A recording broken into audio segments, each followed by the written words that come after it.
Apologies in advance to the listeners of the January 2023 AMA. We had a little bit of an issue in the first 3 minutes of the recorded AMA, and a panda broke in the office and has disrupted our communications.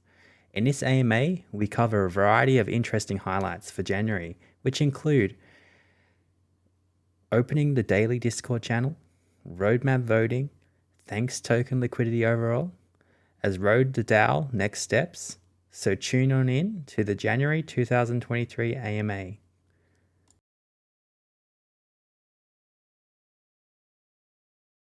Welcome to another THX Network community update and AMA of January 2023 and the year of the rabbit. It's great to have you all in for another year and lots of news for THX Network. So let's get on into it. We have here Mieszko, Peter, and Valeria, and the rest of the team. Thank you, Philip. So my name is Mieszko, CEO at THX Network. Philip is our community leader, and let's do this. It's been a while without community AMAs. That's because we were in the Techstar program. We were doing a lot of updates through the newsletters. So those are available in announcements. So, we had a lot of updates going out that way. And now we're back and kicking. And it's time to, share where we stand. And we have a lot of exciting things going on, and which I will share today. This update will be mostly about actionable things for the community, things that impact the community, and a bit less so about, our company sales and marketing, because that's more of a corporate affair. So yeah, let's get it going. First, what we are doing is that we are opening up, basically the whole project more and more, which I think is great. I think, that's how modern development should go, especially with an open source project. So what's going on nowadays is that you can join everybody can join our daily channel.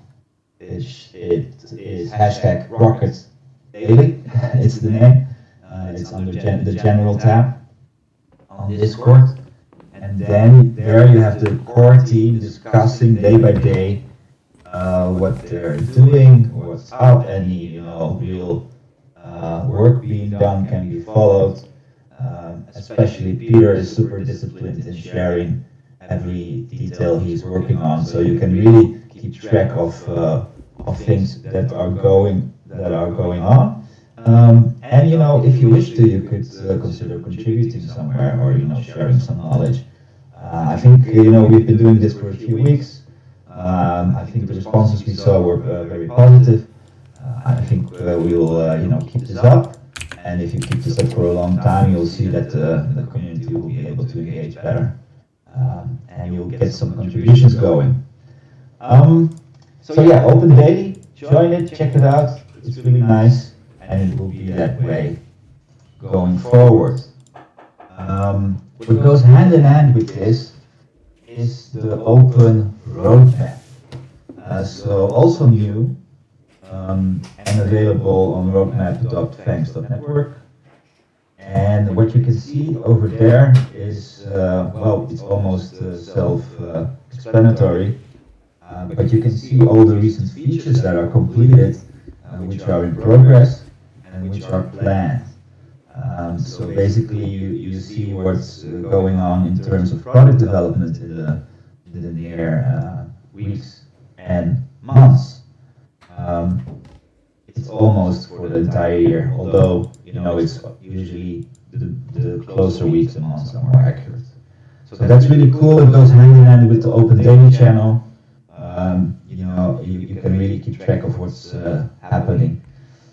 What's even more interesting, perhaps, and actionable also for the community, and we see already a lot of activity over there, is that in not just consuming the roadmap, like, okay, this is a given, you can also have influence on what will happen. So we do this with our customers, but it's open to everybody, so you can also participate this as a community.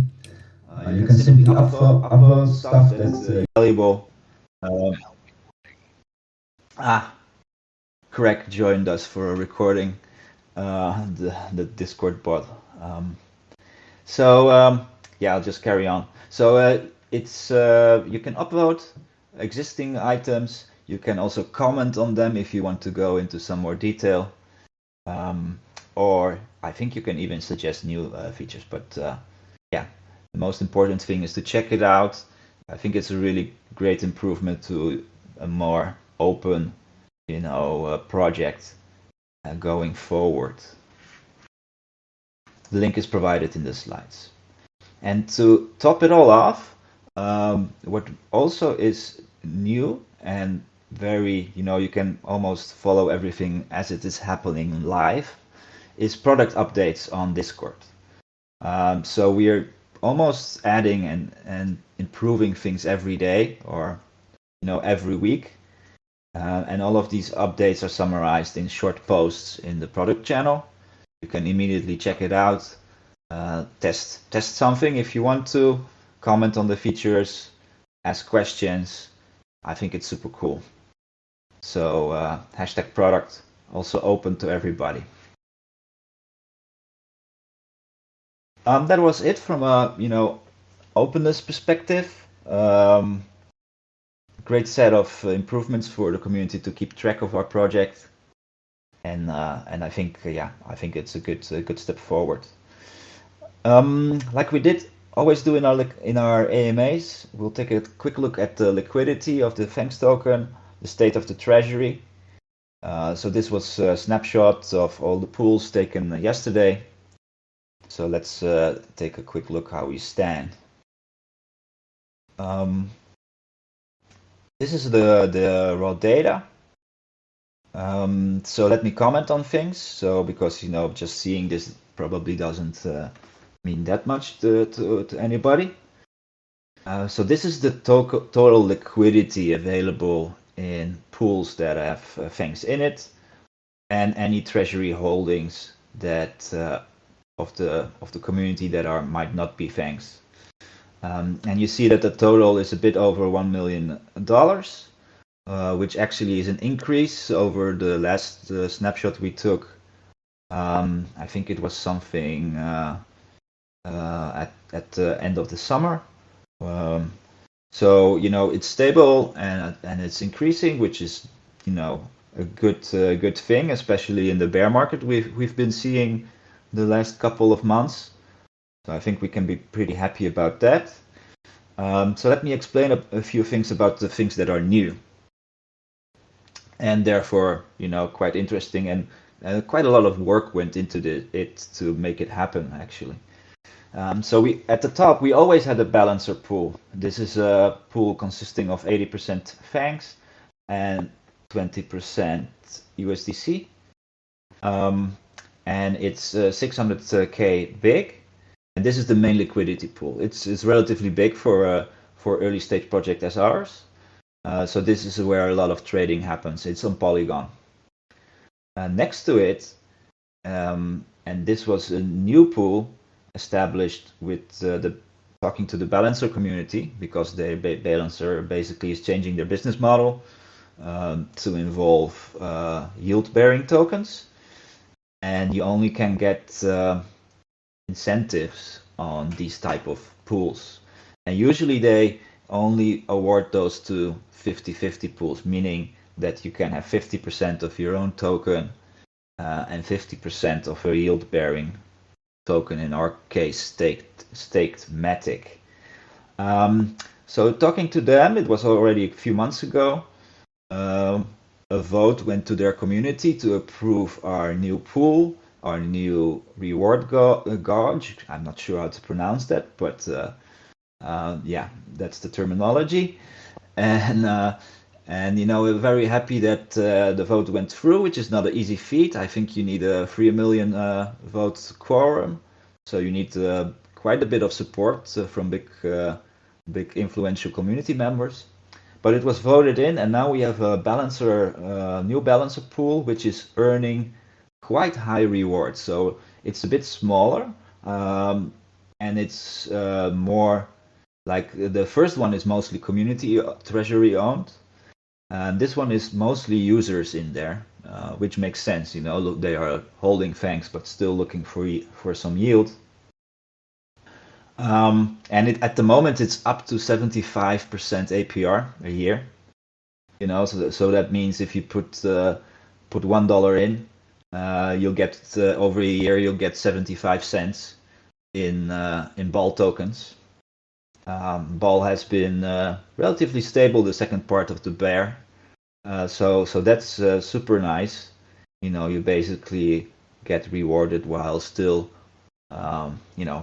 both holding Matic, which is also important for the long-time success of our project, and also holding FANGs, which is obviously our native governance token. So yeah, that's awesome. Super happy that we managed to make that happen as a community, and it's there. So if you are a FANGs holder, get in there, earn some yield. Keep in mind that if you enter it with only FANGs, you will sell actually half of your FANGs. So that's how it works. You will sell half of your FANGs and buy staked Matic, which is not the worst of things. But if you want to keep all of your FANGs in place, make sure to buy the same amount of staked Matic to match it 50-50. So yeah, that's just a tip. I think it's actually also new that I'm not sure if it was in place last time that we did the last update. In any case, we have a Uniswap pool on Polygon. It used to be a QuickSwap one. It's managed by Gamma, which is also quite cool. So they manage the ranges in which the FANGs token is tradable in it. So this gives quite deep liquidity for a relatively small pool. You can also earn some yield there if you enter it through the Gamma interface. It's in their dashboard. So, but it will be obviously much lower than in the balancer pool. But still, a lot of users prefer Uniswap. It's very well known. And other people go to balancer directly to trade. So I think a Uniswap presence is very important also on Polygon. So we have about 200K there. I think most of it is community owned. Of almost all of it. So yeah, that's super nice. Moving onward, the Uniswap pool on Ethereum, that's actually a 50-50 pool with ETH. So it's 50% FANGs, 50% ETH. It's been there forever, since the beginning of the project. It was, bigger when ETH was more valuable. But it's still there, growing slowly due to swap fees. I think it's almost entirely community owned, 230K there. And then finally, also a deal. There were a lot of work went into that as well. So the community is also holding VBAL tokens. So these are staked BAL tokens which allow us to vote for balancer proposals. Why do we want that? Because among other things, you can vote for rewards, such as in the balancer pool, the 50-50 one mentioned above in the second line. So I think it was about 3 months ago, maybe, yeah, something like that. The community bought around the same amount in dollar terms of BAL tokens. They were staked. And they are there available and voting for the pool mentioned in the second line.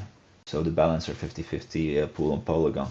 That's one of the reasons why we get such high APR on that one. So yeah, I think it's also a very smart and good decision that was done. The community could decide to expand this BAL position.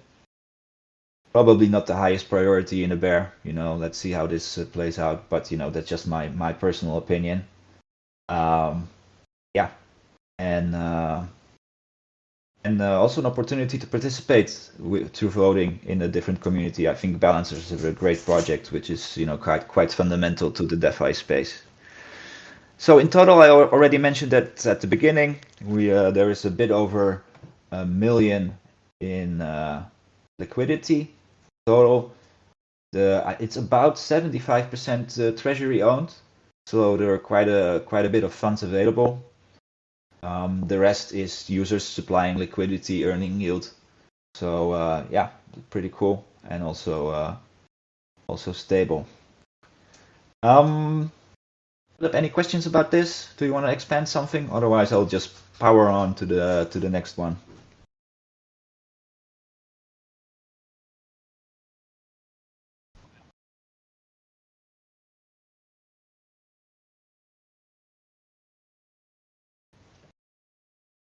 Okay, excellent. Yeah, so also important subject is I kind of skipped quite past it. Okay, let's go back.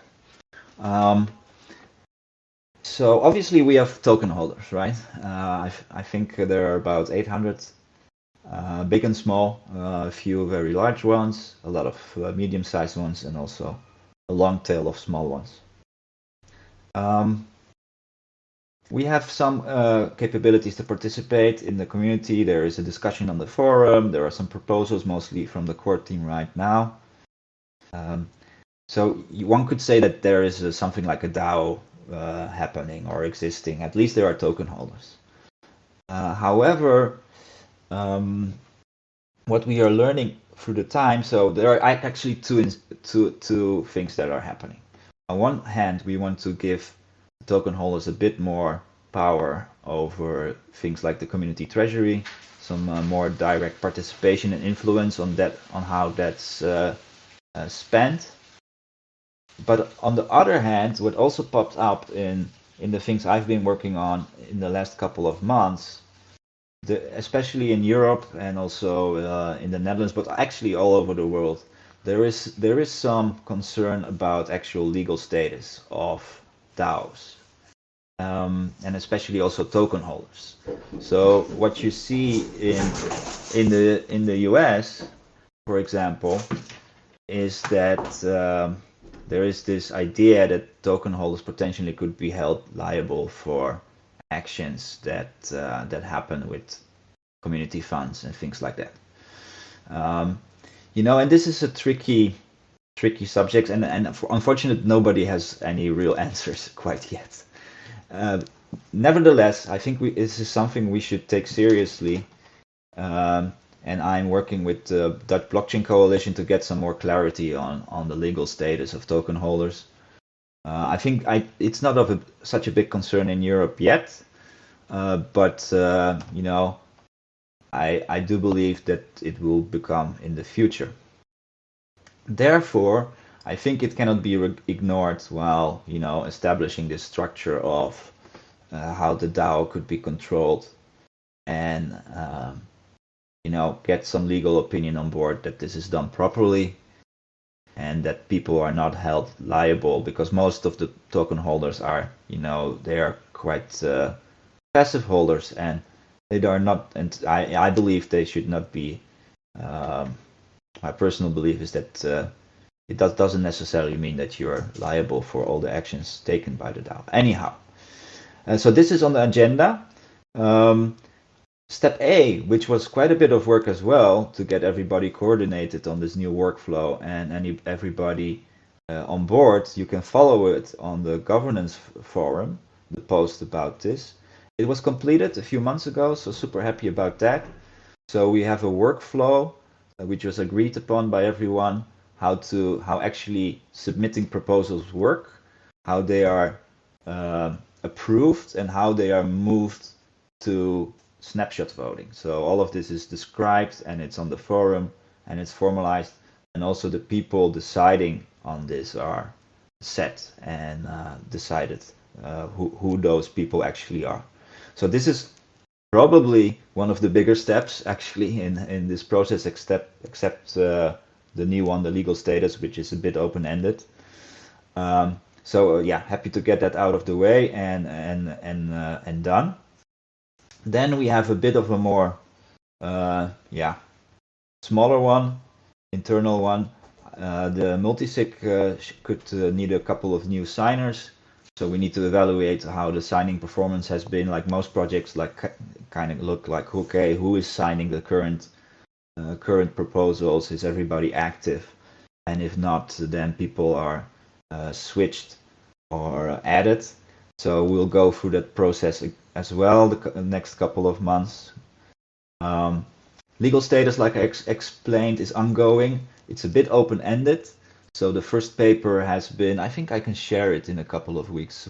As soon as it's done, I will share it. It's a public document, and we are one of 3 use cases in the Netherlands participating in this, quite public experiment about the legal status of a DAO. But I cannot promise when this will lead to any conclusions. Next, we'll be actually launching the snapshot voting. I think it's a bit bigger point again. We need to set up our ends domains, and a bit of all kinds of stuff needs to happen before this goes smoothly. Also, we need to decide if this happens on Polygon holdings or Ethereum, or I think there's a possibility to do both. But that's still up to be decided. And finally, last but not least, because actually that's the end result we are going for, after we have this in place, we could launch something like DWork. It doesn't necessarily have to be that product. It could be something else. I think there are quite a bit of competing ones nowadays. But at least we need something to be able. So if we want to spend as a community these treasury funds, we need some way of that being accountable and proposals being proposed, accepted, etc. I think DWork would be a nice way to do it. So that's the final step. DWork works with snapshot voting as well. So basically what you get is that the people responsible for proposals, or at least not everybody can submit the proposal. If it's according to the quality standards, it's moved to a vote. If it's voted in, then the item becomes available on DWork, and it can get funded if needed. It's actually pretty cool. So that's I think a realistic timeline to get everything done is about 6 months. Maybe it will be a bit quicker, but since we have also open-ended things in there, like the legal status, and it's like halfway, I don't think we should make very strict timelines on this.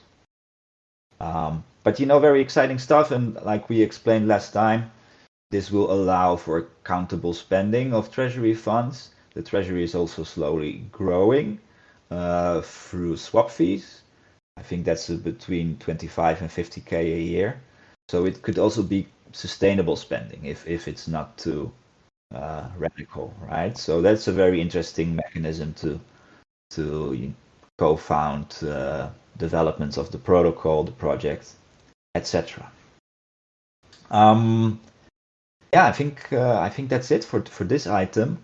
I think that's already like close to the end for today. Philip, any questions?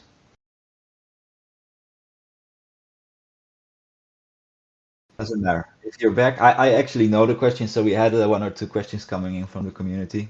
Anybody available here, feel free to ask anything. But I know that there were some questions about because we didn't talk about this a lot, but there were a lot of product changes as well, right? So we agreed that the AMA will be mostly about sales and marketing.